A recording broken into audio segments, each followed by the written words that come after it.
announcement nila na paulit-ulit. Sabi nila, sumunod daw tayo sa batas. Hindi! Oh, ha? Sumunod daw tayo sa batas. Ang tanong dyan, may batas pa ba? May batas pa ba?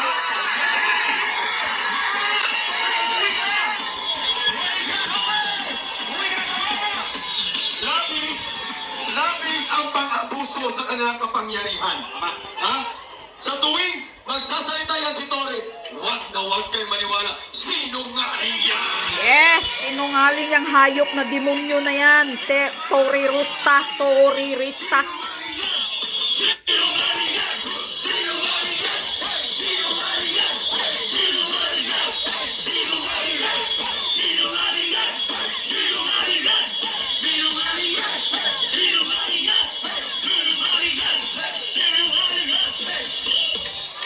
Sabi niya, nakikinig daw siya sa atin.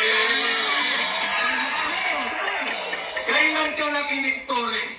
Marami na ang nandyan sa katedral, isusugod namin sa ospital. Bakit hindi mo hinayaan ang ambulansya ng 911 na makapasok?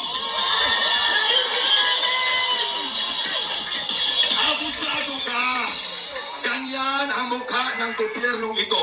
Pag ang namuno ay adik at pangang, lahat ng opisyalis na adik at pangang din!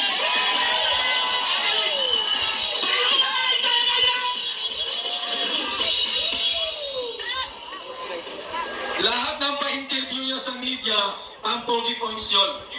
Ha? Bakit? Bakit?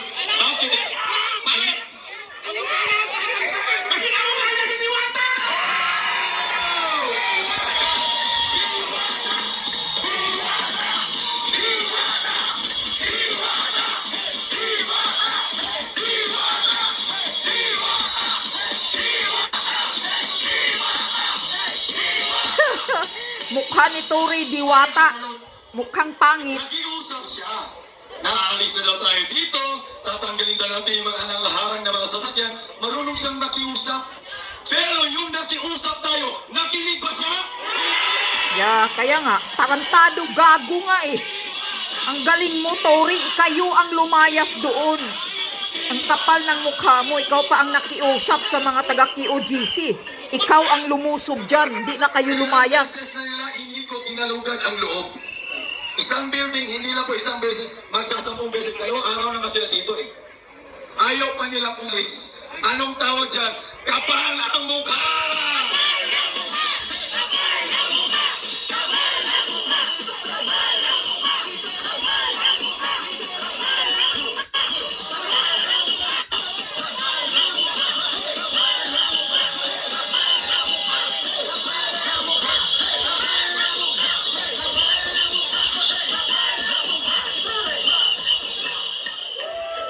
Bini-welcome natin ang ating mga barangay captains mula sa Talongo.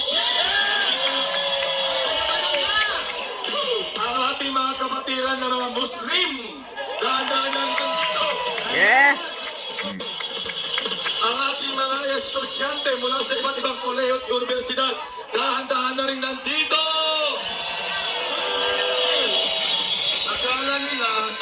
Akala nila natatakot tayo. May mga paputok-paputok pa doon. Ha? Hindi nga kami natakot sa putok ng katawan mo.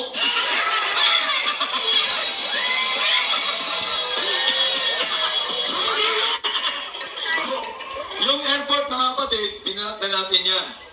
So may mga kapatiran tayo sa Muslim community, nandun na rin.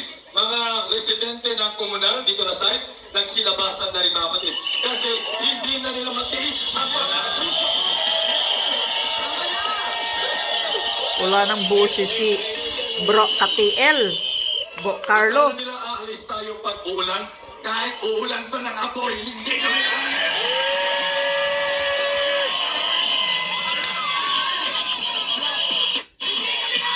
Ang KOJC mababait yan. Pero sinagad mo kami, Tore. Sinagad mo kami, Bongbong Marcos. Sinagad mo kami, Abalos. Grabe ang tulong namin para masupil, maubos ang rebelde. Tama! Ito ang gusto ninyo. Kami ang maging rebelde ng gobyerno.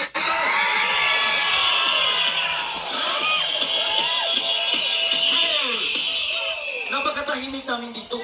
Ang buong Davao City, napakatahimik. Kaya kayo, mga basagulero kayo, pilit yung dinadala ang gulo dito. Gusto nyo yan?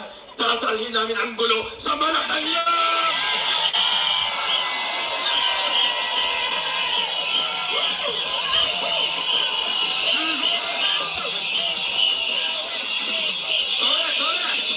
Tore, sabi mo, inabuso ang KOJC community?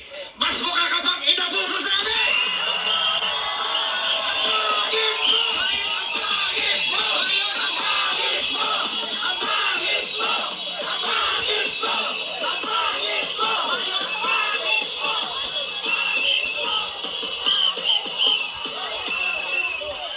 Yun nga eh. Pangit pa ang ugali, pangit pa ang mukha! Tori Rista ang mukha ni Tori. Demonyo, hinayupak.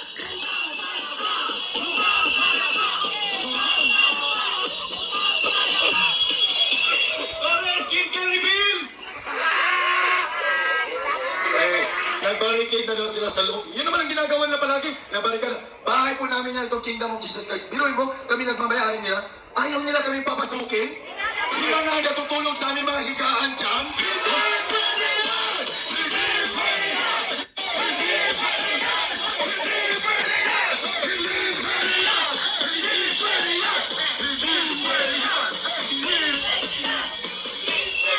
Mga kababayan, this is only the beginning. First night ito. Walang alisan to. Kami dito, tatayuan talaga namin dito. Ha? Uulanin lang kami dito. Ito na yung buhay namin. Kasi ang initial ng plano, ang ratratin kami dyan lahat. Okay, mas maganda ratratin. Kung may plano kaming ratratin, patayin. Patayin nyo na kami ngayon!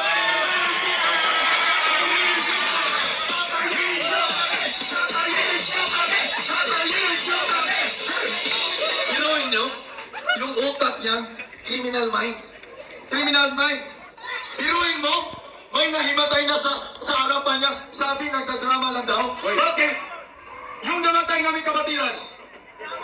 Ano dyan? Ano dyan? Sigas kayo ha? Drama daw. Kasi si Tori sa Abalos, mahilig magdrama yan.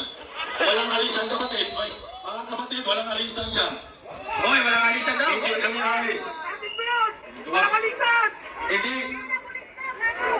Mahilig yan silang mag-intimidate. Mahilig yan silang manakot. Mga kababayan, natatakot ba kayo?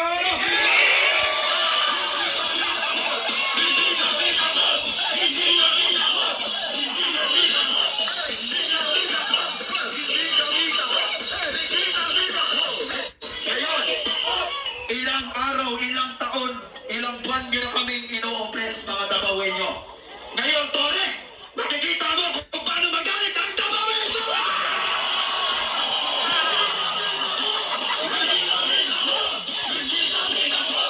Bakit blurred? Kasi gabi eh.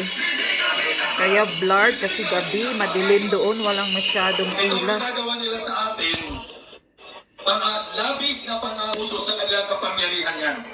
Itong binoto natin dyan sa Malacanang, bakit natin siya binoto? Tayo dito sa Kingdom of Jesus Christ, mga Dabawenyo, Mindanao, Visayas, Luzon, kasi nangako siya.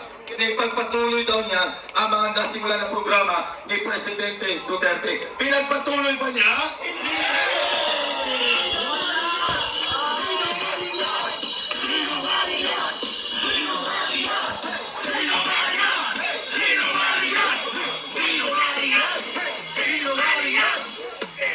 May pa-heartbeat ka ba? Taga yun, taga. Kahit taga, walang nakita!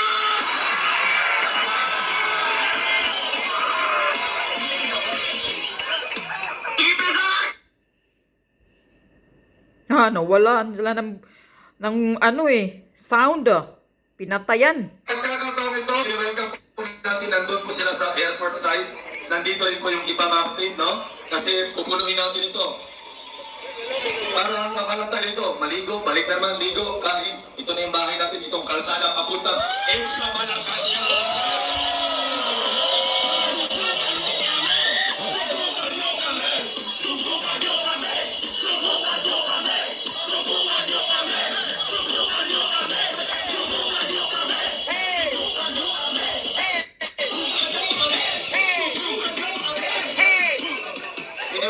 natin, we are acknowledging the presence, no, ang ating mga magtulungin at nakiisa sa gabing ito. Alam ko, busy-busy kayo, mga kapitan ito ng Davao City, Kapitan Jose Rodriguez! Kapitan Ronnie Galan! Kapitan Jesimar Colaste! Kapitan Usman! Barangay Captain Luz.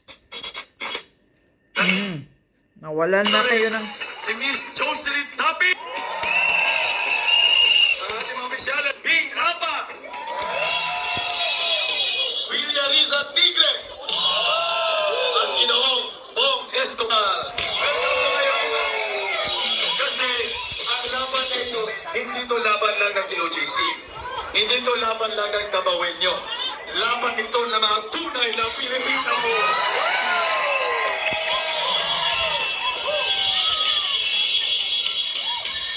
Itong ulan ko ng pagpapala. Ang POJC, sanay na kami dito. Diba?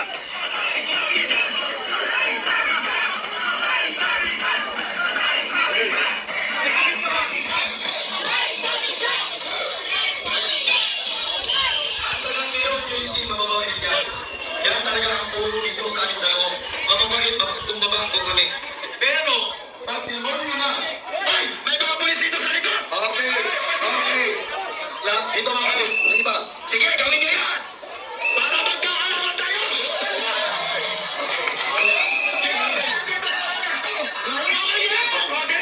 dito. Pasok mo yan! Para magkatutuan na dito! Ito. Stay dito dyan. Stay dito.